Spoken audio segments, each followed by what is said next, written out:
Imaginemos por un momento el procesador informático más avanzado del planeta.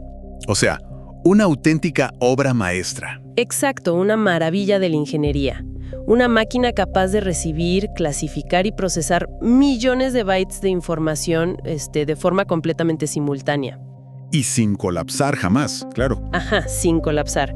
Es una maravilla del hardware.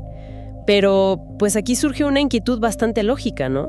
¿Cuál sería? ¿De qué sirve tener la computadora más potente del universo si el sistema operativo que la hace funcionar está plagado de virus? Claro, o de errores de código. Exacto, o de pura información basura.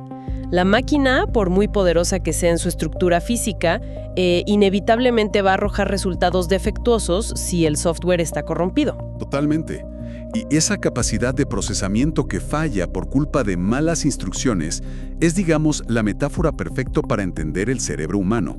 Ajá. De nada sirve una inteligencia innata o una biología perfecta si las creencias fundamentales que dirigen el sistema están distorsionadas. Y justo hacia allá nos dirigimos hoy, en esta inmersión detallada.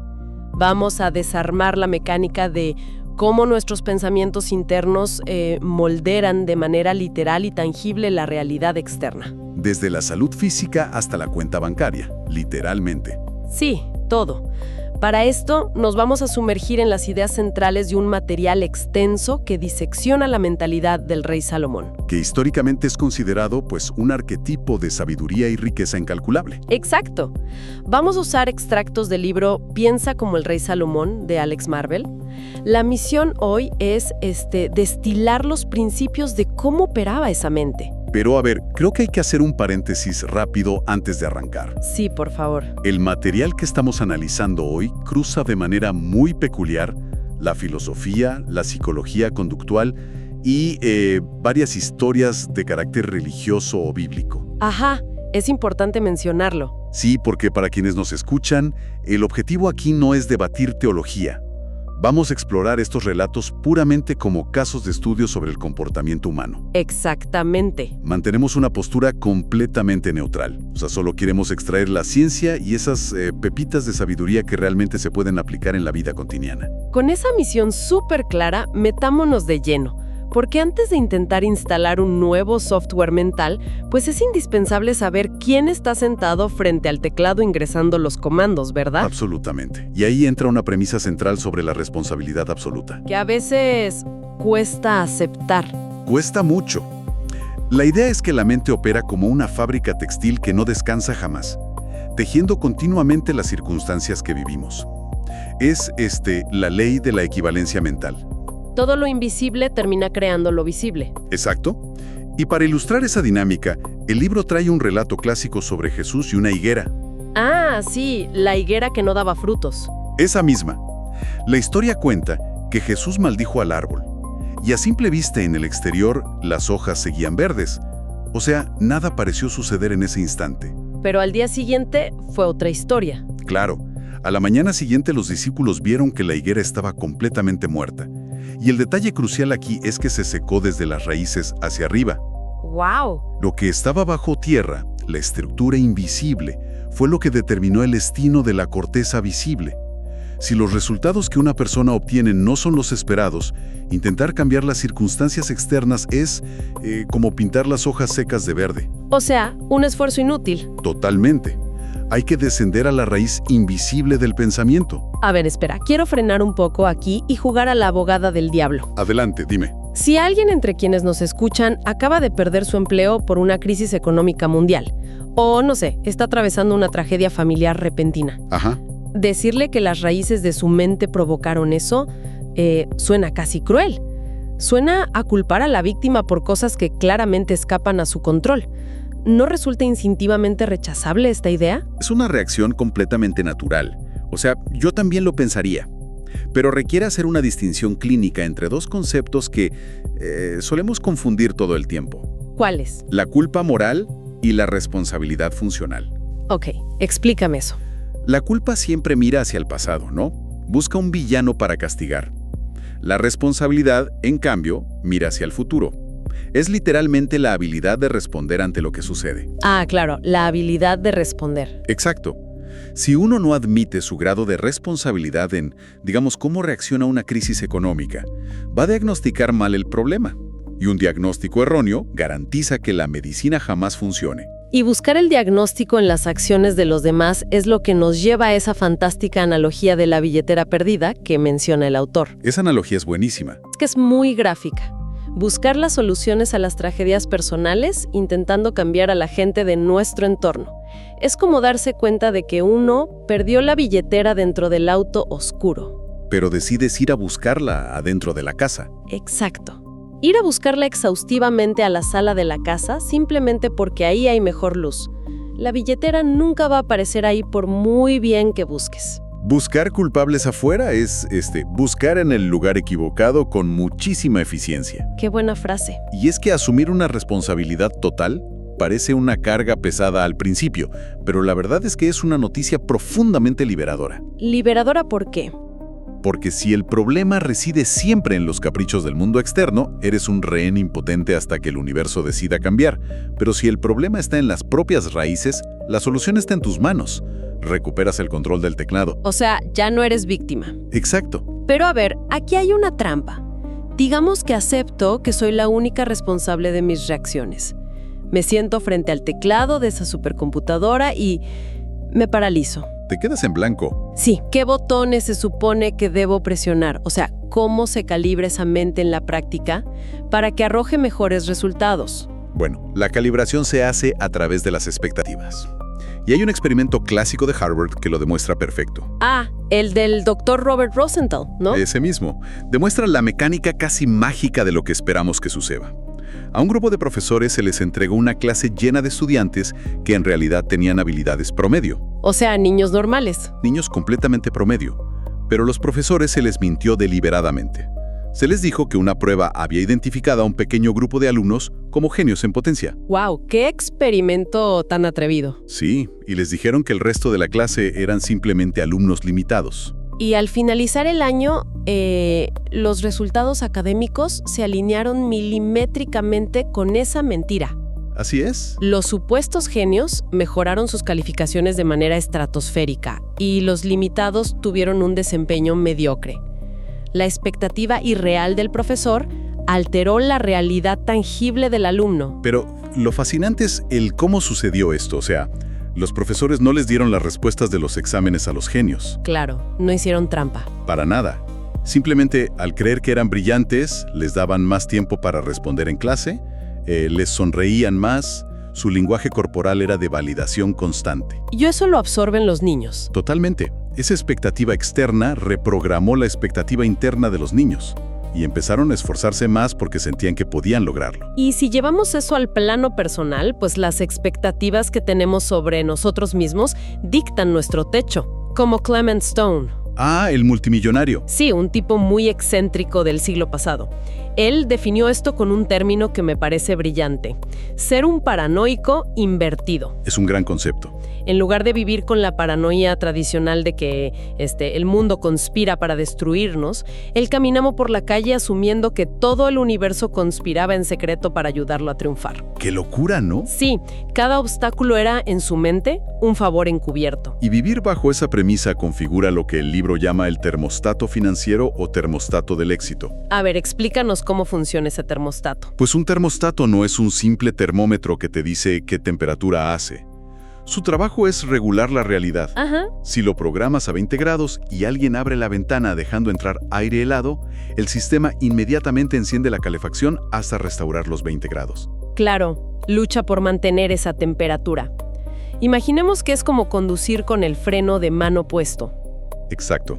No importa cuánto se presione el acelerador en el exterior trabajando 14 horas diarias, si la configuración interna está trabada en la escasez, la fricción de ese termostato va a terminar saboteando el éxito.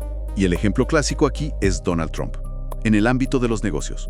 Independientemente de cualquier postura política, su termostato financiero está programado en miles de millones. Si su normalidad es otra. Exacto. Cuando en los años 90 quebró y acumuló deudas astronómicas, su mente subconsciente simplemente no reconoció la pobreza como una temperatura aceptable. El aire helado entró por la ventana. Y ese frío intenso encendió la calefacción de su creatividad, movilizó su red de contactos y rebotó rápidamente para restaurar la fortuna que su mente exigía como normal. Porque el subconsciente trabaja incansablemente para que la realidad física coincida con la imagen interna. Así es, y ese termostato requiere un nivel de autodominio brutal frente al dolor. Hay un caso clínico súper revelador en el texto sobre dos camioneros, Steven y Don.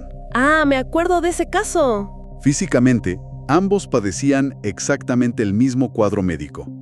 Discos herniados en la zona lumbar y un dolor crónico incapacitante. O sea, la misma lesión. La misma. Pero frente al mismo estímulo físico externo, tuvieron dos respuestas de procesamiento completamente opuestas. Steven tomó el control de la temperatura. Ajá. En lugar de rendirse al dolor, estudió su propio diagnóstico. Entendió qué movimientos inflamaban los nervios y utilizó técnicas de relajación profunda. Y mejoró dramáticamente. Mientras que Don se refugió en el papel de víctima pasiva. Se quejaba de los médicos, maldecía su suerte y solo esperaba una pastilla mágica que apagara el incendio. Y por supuesto, empeoró. Es que Don le entregó los comandos de su computadora al pánico y a la indignación. Frente a la crisis, el procesamiento interno dictó el resultado biológico. Para visualizar esto, me encanta la analogía de la torre de control aéreo de un aeropuerto. Ah, esa es clave. Nuestra mente es esa torre. Y arriba en el cielo hay cientos de aviones dando vueltas. Pensamientos de duda, ideas brillantes, miedos, recuerdos amargos. Todos pidiendo pista para aterrizar. Exacto. Y la torre tiene el poder absoluto para decidir a qué aviones se les enciende la pista de aterrizaje para que bajen a nuestra realidad y cuáles deben seguir volando hasta quedarse sin combustible e irse. Claro. Tú decides quién aterriza. La pregunta clave es, ¿a quién le estamos dejando el mando de nuestra torre de control cuando hay turbulencia severa? ¿A la opinión de las redes sociales? ¿Al terror al fracaso? Y si se le deja el mando al pánico, el caos no se queda solo flotando en el plano de la filosofía. Pasa a instalarse directamente en la biología física. Totalmente. Esta es una de las ramificaciones más potentes. La torre de control segrega componentes químicos. Pasamos del pensamiento abstracto al laboratorio del cuerpo humano. Porque el cerebro no es un simple archivo.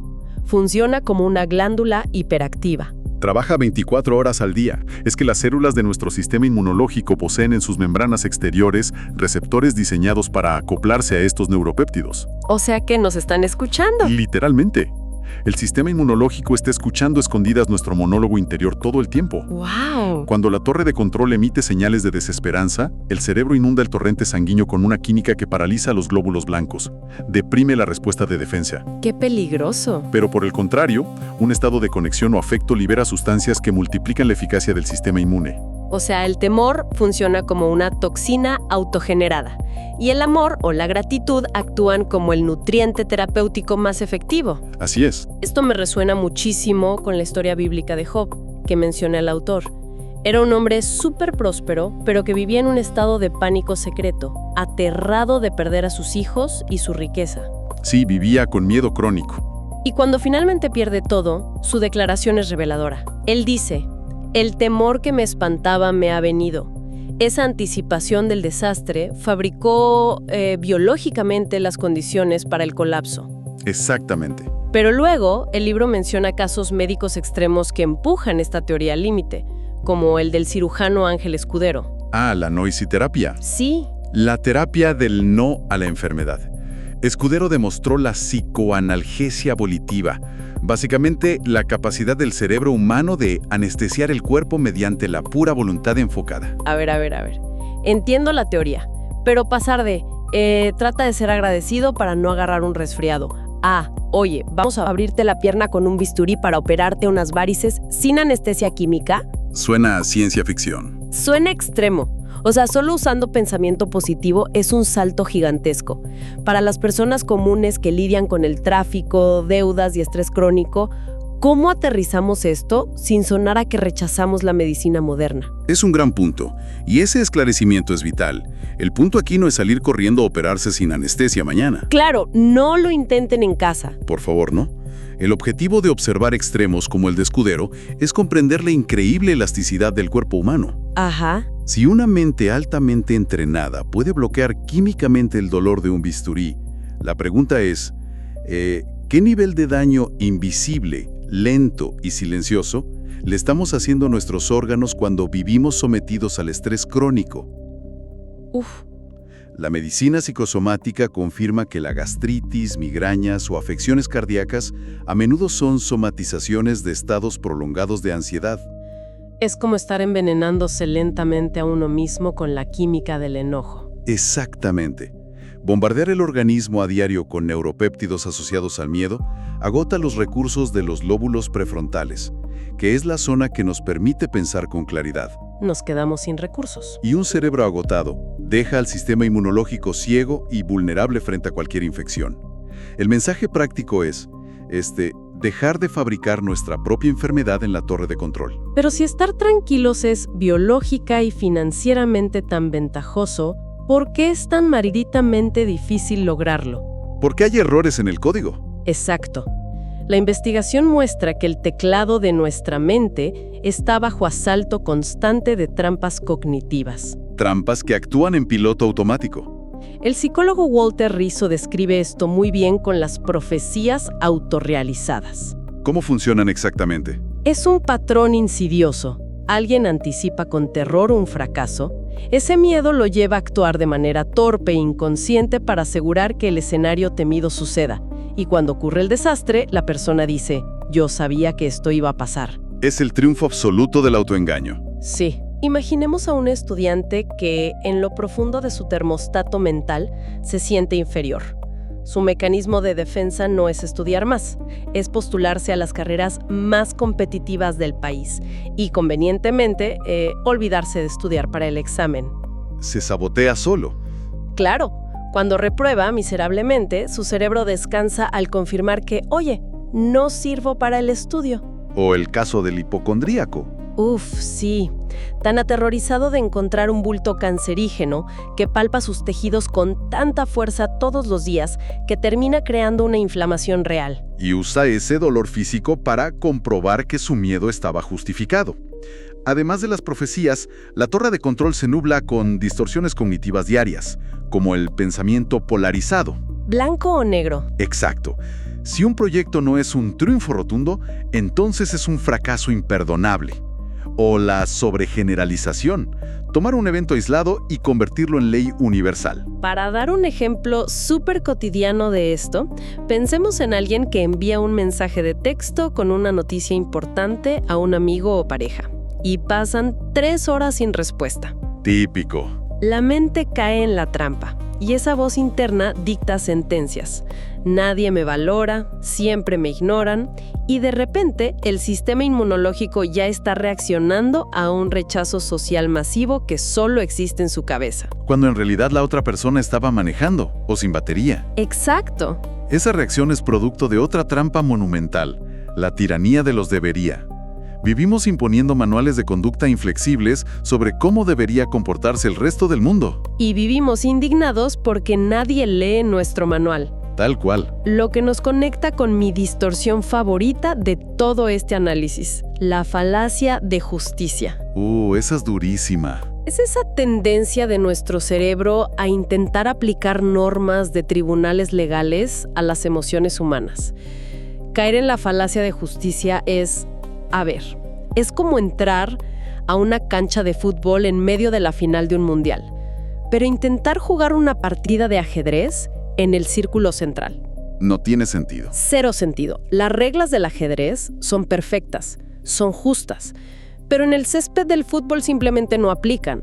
Si intentas jugar al ajedrez ahí, lo único garantizado es salir pisoteado y con un profundo resentimiento, porque el otro jugador jamás va a verlo justo a través de tus gafas. Exigir justicia milimétrica en los sentimientos de los demás es una receta infalible para generar amargura crónica. Devuelve el termostato a temperaturas superfrías. Y conocer estas trampas es apenas abrir los ojos. El verdadero desafío es cómo sortearlas en la vida real. Y aquí los casos de estudio que trae el autor son fascinantes. Completamente. Tenemos 2 perfiles opuestos en contexto, pero idénticos en la mecánica de éxito. Empecemos por la revolución industrial con Edwin C. Barnes. El viaje de Burns es una clase magistral sobre cómo sostener un objetivo definido. Él quería trabajar con Thomas Edison, Ajá. pero no como empleado. Su obsesión absoluta era convertirse en su socio comercial. Pequeño detalle. Sí. El detalle es que Burns llegó en un tren de carga, sin un centavo y con aspecto de vagabundo. Logró una entrevista y Edison le dio el trabajo más básico: barrer pisos. Y cualquier persona con un termostato bajo habría renunciado por orgullo. Pero el subconsciente de Burns estaba blindado.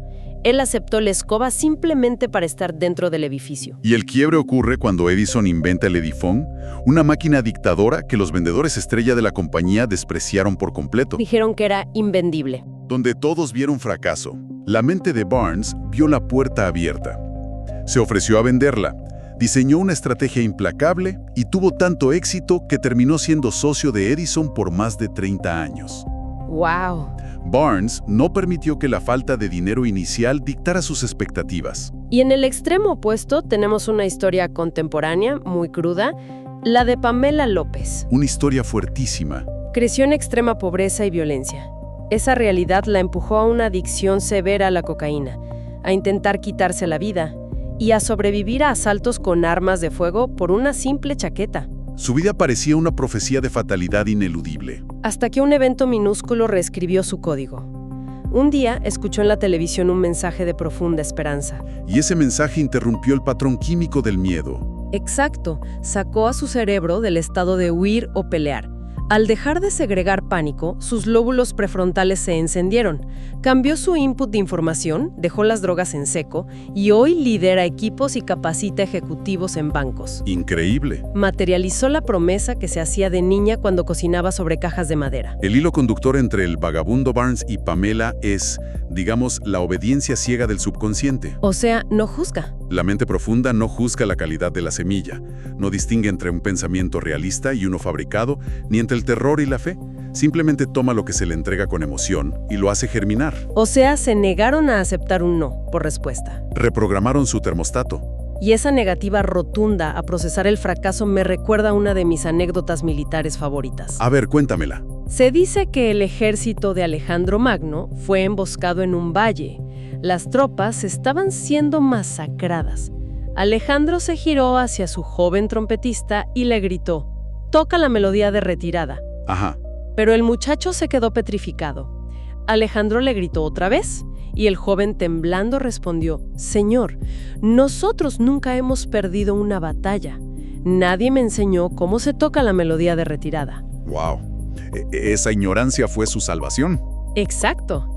Ese comentario sacudió el termostato de Alejandro, hizo un cortocircuito, se negó a aceptar la derrota y gritó: «Entonces, toca la melodía de avanzada». Y atacaron de nuevo. Sí, la adrenalina reemplazó al pánico y ganaron una batalla matemáticamente imposible. La lección aquí es desaprender conscientemente en la melodía de retirada en nuestra propia torre de control. Si borras la opción de rendirte, obligas al cerebro a encontrar un camino. Es una síntesis extraordinaria. Las herramientas están ahí. La computadora está encendida. Hemos visto cómo una creencia abstracta se convierte en química y cómo esa química fabrica desastres o atrae oportunidades. ¡Qué recorrido tan fascinante! Recapitulemos para cerrar. Aprendimos que la equivalencia mental es real.